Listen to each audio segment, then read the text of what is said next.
Greetings to all.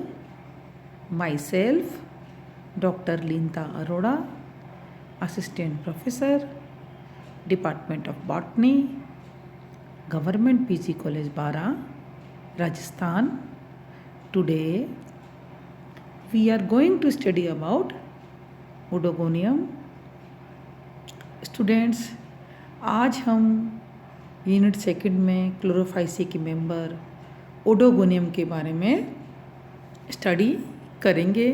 Chlorophyceae के बारे में आपको डिटेल में पहले 2 लेक्चर दे चुकी हूँ, जिसमें मैंने बताया था कि क्लोरोफाइसी जिसमें क्लोरोफिल ए और बी बहुतायत में पाया जाता है, उसी का मेंबर है ये ओडोगोनियम, जो कि मीठे या अलवणीय जल में पाया जाने वाला शैवाल है।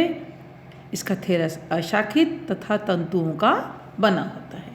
अब हम इसके क्लासिफिकेशन पे आते हैं बच्चों, ठीक है। Division Thallophyta, class Chlorophyceae. Chlorophyceae के क्या स्पेशल कैरेक्टर हैं? इसमें क्लोरोफिल ए व बी बहुतायत में पाया जाता है। ऑर्डर ओडोगोनियल्स। ओडोगोनियल्स के मेन कैरेक्टर क्या है कि इनके सदस्य, इस गण के जो ओडोगोनियल्स के सदस्य होते हैं, उनमें कोशिकीय विभाजन के फलस्वरूप केप्स का निर्माण होता है और केप्स युक्त कोशिकाएं केप सेल्स कहलाती हैं। इनमें क्लोरोप्लास्ट रेटिकुलेट होता है। वे प्रत्येक क्लोरोप्लास्ट में बहुत सारे पायरिनोइड पाए जाते हैं। शैवाल तंतुक फिलामेंटस होता है, जो कि शाकीय या अशाकीय होता है। ये इसके मेन कैरेक्टर हैं ओडोगोनियल्स के। फैमिली ओडोगोनियसी।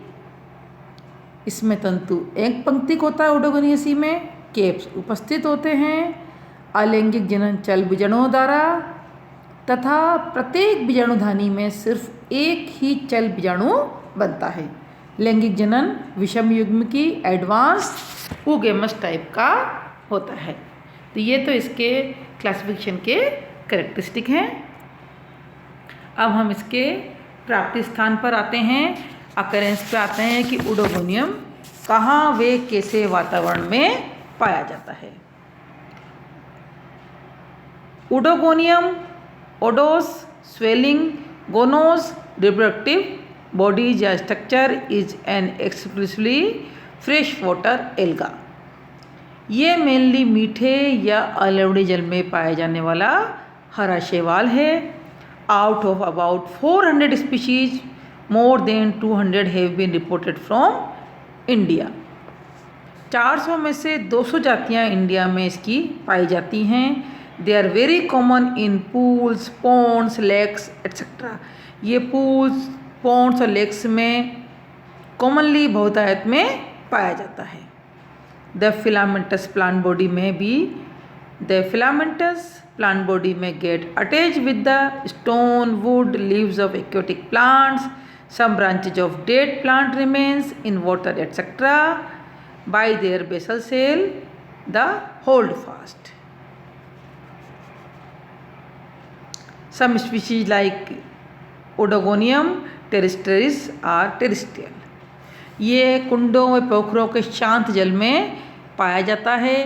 बहते हुए जल में यदा कदा ही दिखाई देता है। अधिकांश जातियाँ इसकी किसी ठोस अधोस्तर अथवा निमग्न संवहनी पौधों पर एक आधारी कोशिका द्वारा एपिफाइटिक रूप से जुड़ी रहती हैं। किसके द्वारा? होल्ड फास्ट के द्वारा जुड़ी रहती हैं। शेष किसी अन्य ठोस धरातल पर चिपकी हुई पाई जाती हैं। परिपक्व अवस्था में ये शैवाल मुक्त तैरता पाया जाता है। कुछ जातियाँ इसकी स्थलीय तथा नम भूमि पर उपस्थित होती हैं, जैसे कि ओडोगोनियम टेरेस्ट्रिस और oedogonium ciliata. Important features of oedogonium. Oedogonium के मुख्य लक्षण।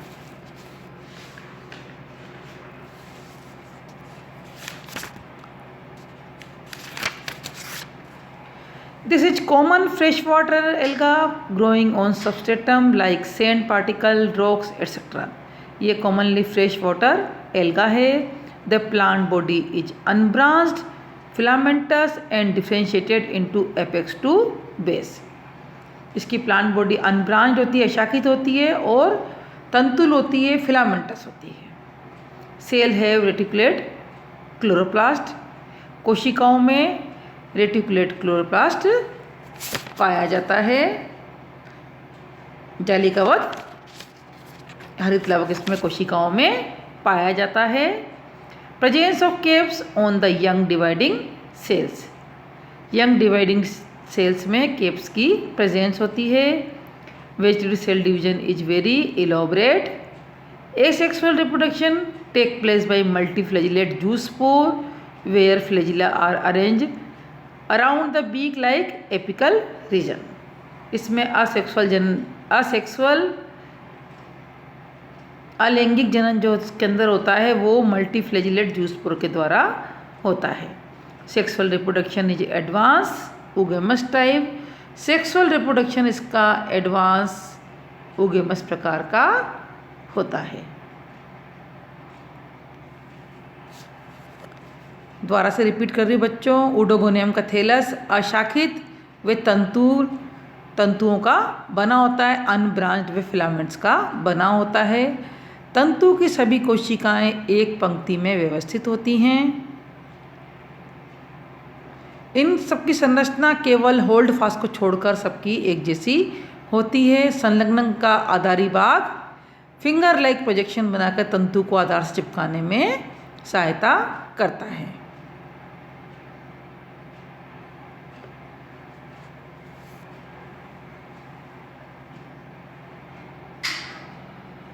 The female gamete ovum is produced singly in each ogonium। Her oogonium में सिर्फ एक ही ओवम प्रोड्यूस होता है। The male gamete anthrozoids are very much similar to zoospore but smaller in size। Male gamete antherozoid जो होता है वो zoospore के समान होता है लेकिन उससे आकार में छोटा होता है। 2 antherozoids are produce in each antheridium. हर एंथीडियम में 2 ही एंथ्रोजोइड्स प्रोड्यूस होते हैं। Based on the size of male filament the plant are divided into 2 groups macandrous and nannandrous. Male filament के साइज के आधार पर इसको 2 ग्रुप में डिवाइड किया गया है, मेकेंड्रस में और nannandrous types of species. In Macandrus type, the Anthidia develop into the filament of normal size। Macandrus में क्या होता है, एंथिडिया नॉर्मल साइज में डेवलप होते हैं। But in nannandrous type the antheridia develop on small and thin male filament. जब पर nannandrous में क्या होता है, antheridia small with thin male filament पे डेवलप होते हैं। द ड्वार्फ मेल और नेनेंड्रियम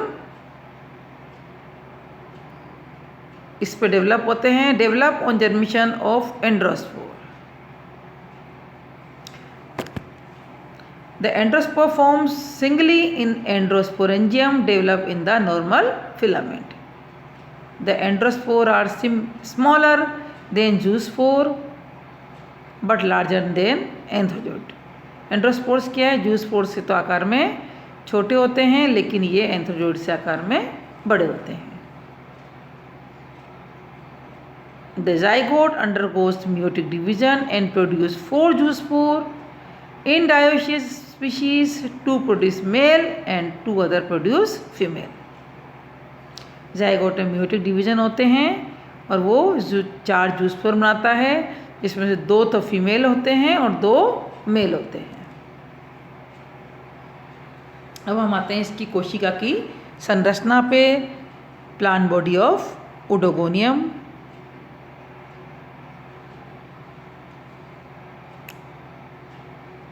The thylakoid plant body is green, multicellular and filamentous। thylakoid plant body हरे रंग की होती है, मल्टीसेलुलर होती है और फिलामेंटस होती है।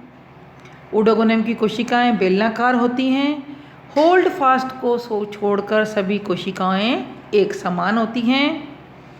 ओडोगोनियम में डिवीजन ऑफ लेबर श्रम विभाजन पाया जाता है। सभी कोशिकाओं में दृढ़ कोशिका भित्ति सेल वॉल पाई जाती है जो 3 परतों में विभेदित होती है, बाह्य काइटिन, मध्य पेक्टिन व आंतरिक सेल्यूलोज से निर्मित होती है।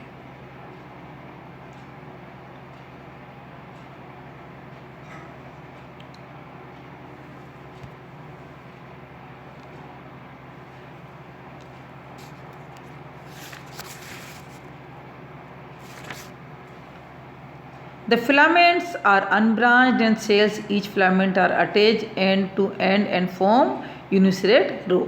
सभी कोशिकाएं एक के बाद एक से अटैच रहती हैं और यूनिसेलुलर रो का निर्माण करती हैं।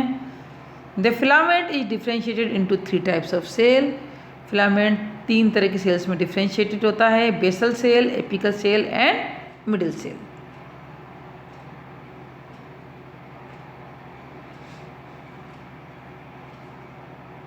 Apical cell cap like structure जैसी होती है। सेल वॉल पाइरिनोड से पाए जाते हैं, केप सेल्स। बेसल सेल में होल्ड फास्ट होता है। मिड सेल में सारी कोशिकाएं एक दूसरे से अरेंज्ड होती हैं। प्रोटोप्लास्ट एक पतली कोशिका भित्ति से कोशिका झिल्ली से घिरा रहता है। इसके कोशिका द्रव्य के अंदर एक बड़ा अनेक पाइनियर युक्त जालिकावत क्लोरोप्लास्ट पैरेटल स्थिति में पाया जाता है। कोशिका द्रव्य में एक बड़ी रिक्तिका होने के कारण कोशिका द्रव्य पतली परत के रूप में कोशिका भित्ति से संलग्न रहता है। इसे ही प्राइमोर्डियल यूट्रिकल कहते हैं, कोशिका वृत्ति कहते हैं।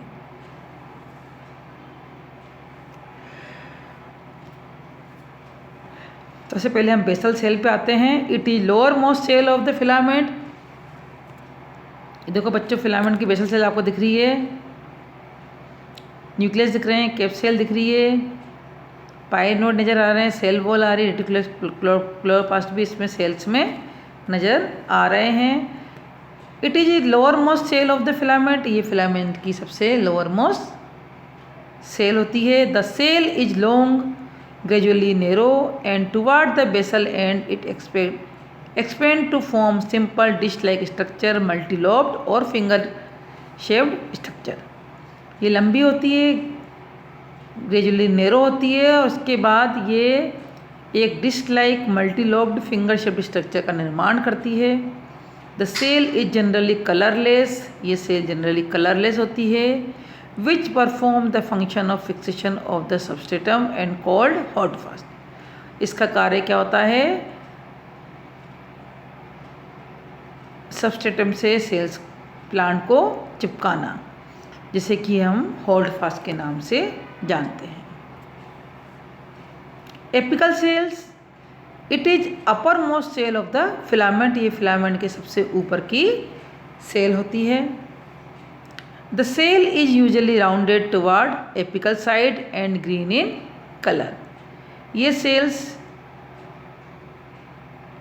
एपिकल साइड से राउंडेड होती है और कलर में ग्रीन होती है। Middle cells, all the cells in between basal और apical cells are alike.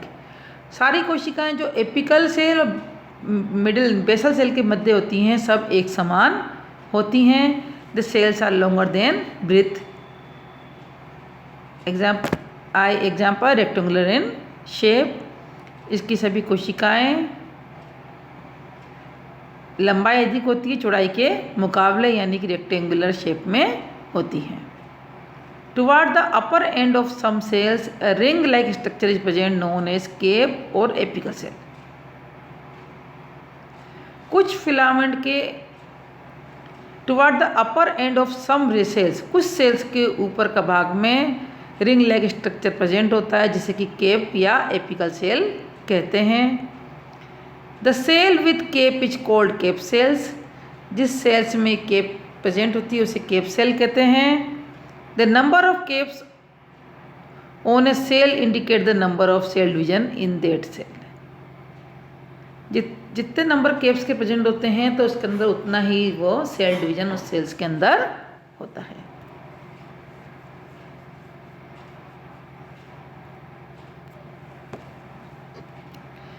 The intercalary cells are longer than their breadth and are cylindrical in outline. Intercalary cells जो होती हैं वो लंबाई में ज़्यादा होती हैं चौड़ाई के मुकाबले और आउटलाइन में सिलिंड्रिकल दिखाई देती हैं. The cells are surrounded by thick rigid cell wall. Cells जो है थिक रिजिड सेल वॉल से घिरी रहती है. The cell wall is differentiated into 3 layers, outer chitin, middle pectin and inner most cellulose. ये 3 परतों में बटा होती है. बाह्य काइटिन, मध्य पेक्टिन व आंतरिक स्तर सेल्यूलोज से निर्मित होती है. Just interior to the cell, just interior to the wall, cell membrane is present with encloses the protoplast. The protoplast consists of cytoplasm, chloroplast and nucleus. Protoplast cytoplasm, chloroplast और nucleus को consist करता है. The cell contain many small and single large vacuoles in the center and remain filled with cell. कोशिका अंदर एक बड़ा large vacuole स्थित होती है. The cytoplasm lies between the cell membrane and vacuole. इससे क्या होता है, बड़ी वैक्यूल होने से क्या होता है, प्रोटोप्लाज्म में एक जालिकावत क्लोरोप्लास्ट होता है. इसके साथ एक बड़ी वैक्यूल होने के कारण कोशिका द्रव्य पतली परत के रूप में कोशिका भित्ति से संलग्न होता है. इससे क्या कहते हैं, कोशिका वृत्ति या प्राइमोर्डियल यूट्रिकल कहते हैं.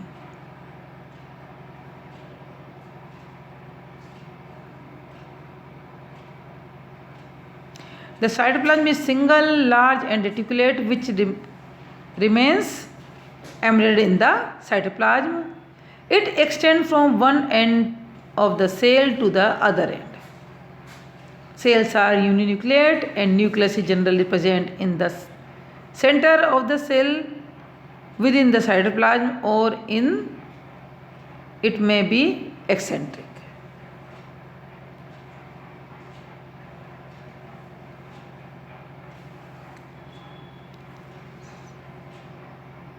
केंद्रीय राजधानी जो होती है उसमें सेल से पाया जाता है, जिसमें कि इनऑर्गेनिक सब्सटेंसेस पाए जाते हैं. अनेक पाइरिनोइड इसमें इंट्राखंडों पर मिलते हैं, अंतराखंडों पर मिलते हैं.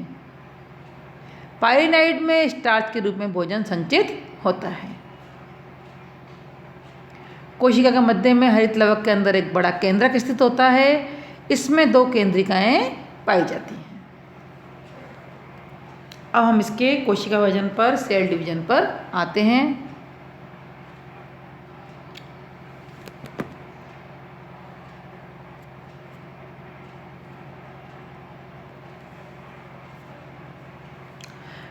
Ring like thickening develop toward the upper part of the cell wall which gradually increase in thickness. The nucleus undergoes mitotic division and form 2 nuclei. At the end of cell division, a row of microtubules develop and accumulate as a layer between the daughter nuclei. The layer remains in floating condition which will develop the future septum. स्थापनांक या hold fast के अतिरिक्त सभी कोशिकाओं की संरचना एक समान होती है. ओडोगोनियम में तंतु की वृद्धि अंतर्वैश्विक कोशिकाओं के वजन से होती है. ओडोगोनियम की कोशिकाएं का विशिष्ट लक्षण उसमें कुछ केप्स का पाया जाना है, जो कि कोशिका वजन के फलस्वरूप ही बनते हैं. यानी कि केप्स की जितनी संख्या होगी स्टूडेंट्स, उससे मालूम पड़ेगा कि उसमें कितनी बार विभाजन हुआ है. समझ में आया बच्चों? ठीक है. जितने ढक्कनों की संख्या होगी, केप्स की संख्या होगी, उतनी बार ही सेल में डिवीजन हुआ है.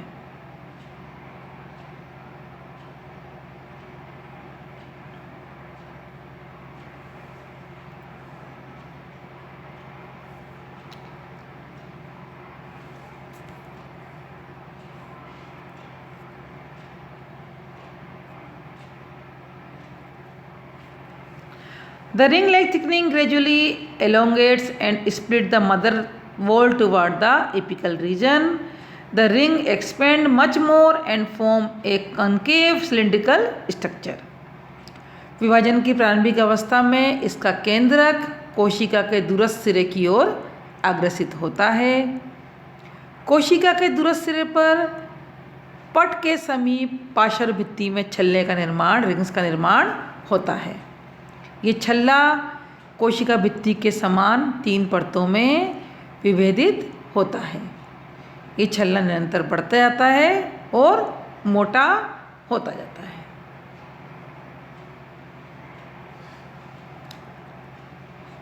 छल्ला निर्माण की प्रक्रिया के फलस्वरूप उसमें निरंतर वृद्धि होती है। केंद्रक में समसूत्री विभाजन होता है। 2 संतति केंद्रकों के मध्य सूक्ष्म नलिकाएं, पुटिकाएं व फ्लोटिंग सेप्टम का निर्माण होता है। छल्ले के परिपक्व होने के पश्चात पार्श्वीय भित्ति में वलय के ठीक सामने खांचा उत्पन्न होता है।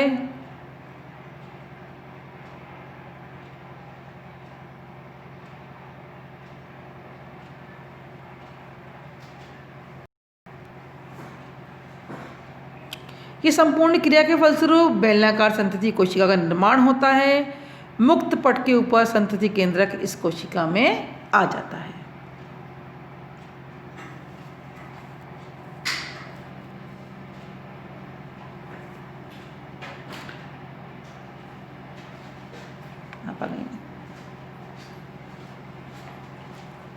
About the basal region of the daughter cell, the floating septum gradually goes up to the base of the future daughter cells at the top of the mother cell at the ruptured end, and it become fixed. Later on it develop into mature cross wall. New side wall develop between the cuticle and the plasma lemma of the upper cells. Thus the 2 cells are formed. इस तरह से 2 कोशिकाएं बन जाती हैं इसकी. It is evident that the cell with cape is the younger one which develop between the 2 old cells. ये बच्चों आपको डिवीजन दिखाई दे रहा है। एक सेल है, इसमें डिवीजन हुआ, इसमें उसके बीच में सेप्टम बन गया। फिर उसके बाद जैसे ही डिवीजन कंप्लीट हुआ उसमें एक केप का निर्माण हो गया। तो जितने केप होंगे स्टूडेंट्स उतना ही उसमें उतनी बार उसमें डिवीज़न हुआ है। इसके रिप्रोडक्शन के बारे में स्टूडेंट्स मैं नेक्स्ट वीडियो में बताऊंगी। धन्यवाद बच्चों, thank you so much, have a nice